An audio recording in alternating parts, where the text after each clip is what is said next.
지난주에 우리는 아브라함 이야기의 절정이라고 할 수 있는 창세기 22장을 살펴보았습니다. 우리가 창세기 22장을 총 두 번에 나누어서 살펴보았는데요.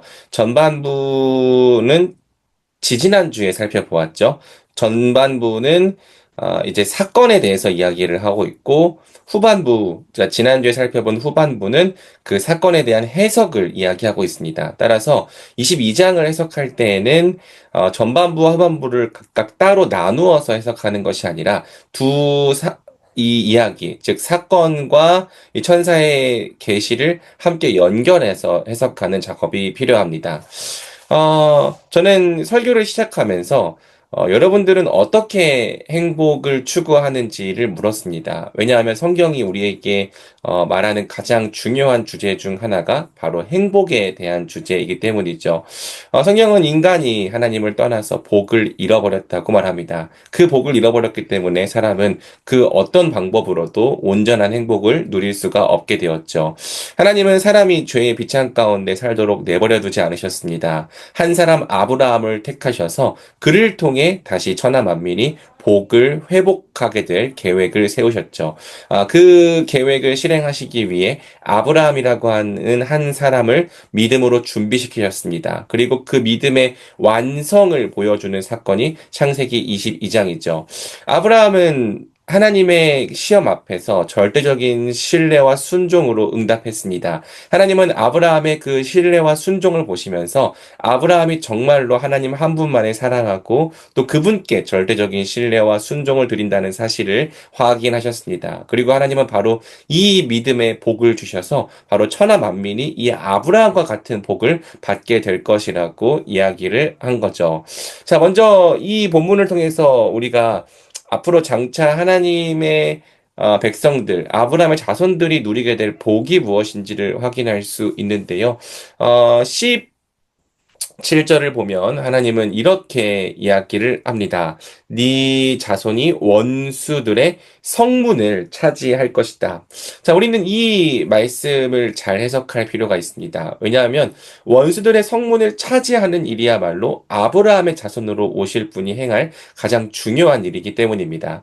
우리는 아브라함의 자손이 누군지 알고 있습니다. 구약 백성에게는 아브라함의 자손이 누구인지가 감추어져 있었지만 신약 성경을 가진 우리는 이 아브라함의 자손이 우리 주 예수 그리스도라는 걸 알고 있죠. 갈라디아서 3장은 아예 명시적으로 이 창세기 22장 17절이 말하는 네 자손이 예수 그리스도에 관한 약속이라고 이야기를 해줍니다. 특별히 이야기하실 때 네 자손들이라고 하지 않고 네 자손이라고 했다는 점을 통해서 한 사람 예수 그리스도에 관한 약속이라고 바울은 해석을 한 것이죠. 자, 우리는 이 말씀을 해석하기 위해서 먼저 우리의 원수가 누구인지를 잘 분별할 필요가 있습니다. 왜냐하면 이것이 생각보다 쉽지 않은 일이기 때문이죠. 창세기 3장을 보면 사탄은 하나님이 너희의 원수라고 속였습니다. 그리고 사탄과 그의 권세, 즉 죄를 따르는 것에 자유와 행복이 있다고 속였죠. 하나님의 뜻대로 살면 너희는 행복해질 수 없어. 너희 마음대로 너희가 하고 싶은 대로 살아갈 때 너희는 행복해질 거야. 이것이 사탄이 인간을 속일 때 했던 말입니다. 이 말에 속아서 인간은 결국 우리를 가장 사랑하시는 하나님을 원수처럼 여기게 되었고요. 사실 우리의 인생을 망치고 파괴하는 사탄과 또 죄의 권세를 따르는 것을 구원과 또 행복의 길로 여기게 되었죠. 사탄과 사람은 친구가 되었습니다. 그리고 성경은 바로 이것으로 인해서 사람이 죄와 사탄의 노예가 되었다라고 이야기를 합니다. 에베소서 2장을 보면은 세 가지 따름에 대한 이야기가 나오고 있는데요. 세상의 풍조를 따르는 것과 공중의 권세 잡은 자를 따르는 것, 또 육체의 정욕과 마음의 욕구대로 살아가는 것. 이 세 가지가 사실은 같은 거라는 거죠. 우리 인간은 그렇게 살아가는 것이 자유와 행복의 길이라고 믿게 되었지만 사실은 정확하게 바로 그 선택과 행위를 통해서 우리 인간은 행복을 잃어버리게 되었습니다. 그러므로 성경이 하는 말은 이것입니다. 너희의 진짜 원수가 누구냐? 그리고 너희는 그 원수와 절교해야 한다. 여러분은 누구를 여러분의 원수로 여기겠습니까? 혹시라도 여러분은 여러분의 욕구와 여러분의 정욕, 그리고 죄를 따르는 것을 여러분의 친구로 여기고 있는 것은 아닙니까? 그리고 또 그렇게 살라고 여러분을 부추기는 바로 그 숨어 있는 존재, 사탄을 여러분의 친구로 여기고 또 여러분을 가장 사랑하시는 하나님 아버지를 원수처럼 여기고 있는 것은 아닙니까? 성경은 우리가 우리의 원수가 누구인지를 똑바로 분별해야 한다고 이야기합니다. 자, 그러면서 이제 하나님께서 우리 사람을 구원해 내시기 위하여 그분의 구원 계획을 실행해 나가시죠. 창세기 3장 15절을 보면 하나님은 먼저 원수됨을 똑바로 재설정하셔야 했다고 성경이 이야기를 합니다. 사람이 죄를 지을 때에는 사탄과 친구가 되었습니다. 하지만 하나님은 이제 사탄과 사람 사이에 원수됨을 두시는 것을 통해 우리가 누구를 원수로 여겨야 할지를 다시 설정해 주신 거죠. 물론 대부분의 사람들은 사탄과 친구가 되어 하나님을 대적할 것입니다. 그들은 사탄의 자손, 뱀의 자손이라고 불리게 되겠죠. 하지만 하나님께서 택하신 몇몇 사람들 중에서는 사탄과 친구가 되기를 거부하고 오직 하나님 편에 서기로 선택하는 자들, 사탄과 원수가 되기로 선택하는 자들이 나타날 것입니다. 바로 이 은혜로 말미암아 우리가 사탄과 절교하고 올바르게 하나님의 편에 설 수 있는 것이죠. 그리고 이 여자의 후손, 창세기 3장 15절이 말하는 여자의 후손이 행할 가장 중요한 일은 바로 뱀의 머리, 사탄의 머리를 박살내는 일이었습니다. 그 일이 어떻게 성취되는가? 시간이 흘러서 하나님은 다시 아브라함을 통해서 말씀하신 거죠. 네 자손이 원수들의 성문을 차지할 것이다. 성문을 차지한다는 것은 제가 공성전의 그림을 그려 주었잖아요. 공격하는 쪽이 성문을 뚫었다는 것, 성문을 차지했다는 것은 승리한 것을 의미합니다. 그러니까 아브라함의 자손이 원수들에 대하여 최종적이고도 결정적인 승리를 얻어낼 것이라고 하나님은 말씀해 주신 거예요. 중요한 것은 아브라함의 자손이 승리를 얻어내는 방식이죠. 놀랍게도 그 방식은 아브라함이 하려고 했던 일과 놀랍게도 일치할 것입니다. 아브라함이 그 아들, 그의 사랑하는 독자를 하나님께 드리려 했던 것처럼 하나님도 그분의 사랑하시는 아들, 그분의 사랑하는 독생자를 우리에게 주실 것입니다. 그 독생자가 대신 죽는 것을 통하여서 우리를 살리시는 것이 하나님의 방법이요. 바로 원수들에 대하여 최종적인 승리를 얻는 방법이죠. 사랑하는 여러분, 우리 주 예수 그리스도는 마귀의 권세를 멸하시려고 이 땅에 오셨습니다. 그분이 우리를 위해 이 땅에 오시고 또 십자가를 지시고 죽으신 것은 바로 우리를 묶고 있던 죄와 사방의 권세, 마귀의 권세를 멸하시기 위함인 거죠. 그분이 죽으심으로 우리는 생명을 얻었고 그분이 채찍에 맞으심으로 우리는 나음을 입었습니다. 그리스도만이 우리를 원수들과 절교시키고 그리스도만이 우리를 하나님과 화해시킵니다. 우리는 바로 그 예수 그리스도를 통해서 잃어버렸던 복을 회복할 수 있는 것이죠.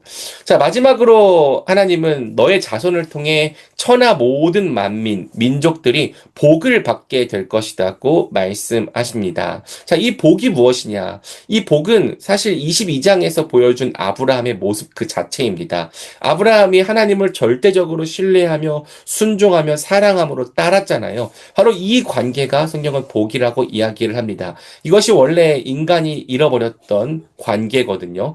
하나님께 범죄하고 떠난 죄인들은 모두 이 관계를 잃어버리고 상실해 버린 것입니다.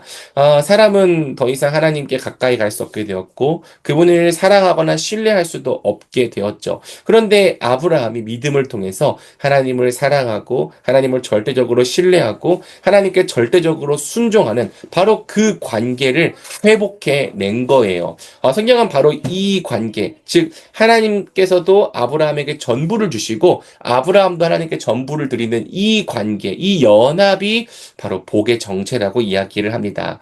물론 우리는 조금 아쉬울지도 모르겠어요. 왜냐하면 우리는 당장 눈에 보이는 어떤 이 물질적인 복이나 상황의 복을 원하기 때문이죠. 그런데 그럼에도 불구하고 성경은 이 하나님과의 관계가 회복되는 것, 다시 우리가 그분께로 온전히 연합되는 것을 복이라고 말합니다. 성경은 시간이 흘러서 이 복이 실제로 우리에게 어떻게 주어지는지를 더욱 명시적으로 이야기하고 있습니다. 갈라디아서 3장은 하나님께서 아브라함을 통해 주시겠다고 약속하신 복의 정체가 바로 성령이라고 이야기를 하죠. 왜 성령인가? 성령이 바로 하나님의 전부, 하나님 그 자체이신 분이기 때문입니다. 하나님은 우리에게 전부를 주시되 성령을 통해서 그분의 전부를 주십니다. 그리고 누구든지 성령을 받은 사람은 그 성령을 통하여서 아버지와 또 아들과 연합되는 복을 누리게 되죠. 우리의 행복은 바로 여기서부터 시작이 되는 거예요. 하나님과 연합된 이 관계 회복 속에서 우리가 일상을 살아갈 때 매일매일이 충만해지고 특별해지는 것을 경험하게 될 것입니다. 그리고 하나님으로 충만해질 때 우리는 다른 것을 통해서 사랑을 갈구하지 않게 될 거예요. 그렇다면 우리는 오히려 우리 주변에 있는 것들을 더 온전히 사랑하고 누리게 됨을 경험하게 될 것입니다. 무엇보다 하나님이 우리에게 전부를 주신 것처럼 우리는 성령 안에서 우리의 전부를 그분께 드리게 될 것입니다. 이것을 성경은 두 글자로 예배라고 부르죠. 우리 하나님 백성의 진짜 행복과 만족은 바로 하나님을 예배하는 일에 있습니다. 하나님이 우리에게 전부를 주셨듯이 우리도 하나님께 전부를 드려 예배할 때 우리는 세상 어디에서도 얻을 수 있는 참 얻을 수 없는 참된 만족과 행복을 누리게 되는 거죠. 우리가 소율이 문답에서 고백하는 것처럼 사람의 제1된 목적은 하나님을 영원토록 영화롭게 하고 즐거워하는 것에서 찾을 수 있는 거예요. 바라기는 이 복, 하나님과 연합되어 그분을 사랑하고 그분께 전부를 드리고 그분의 전부를 받으며 살아가는 이 행복을 우리 모든 말씀이들이 누리게 되면 좋겠습니다. 우리가 바로 이 복을 받도록 초청받은 자임을 믿고 그리스도께로 나아가면 좋겠습니다. 그리고 또 이 복을 우리만 누리는 것이 아니라 천하 만민에게 우리 곁에 있는 자들에게도 나누어 주면 좋겠습니다. 오늘 우리는 또 이 말씀을 붙잡고 같이 기도로 나아가겠습니다.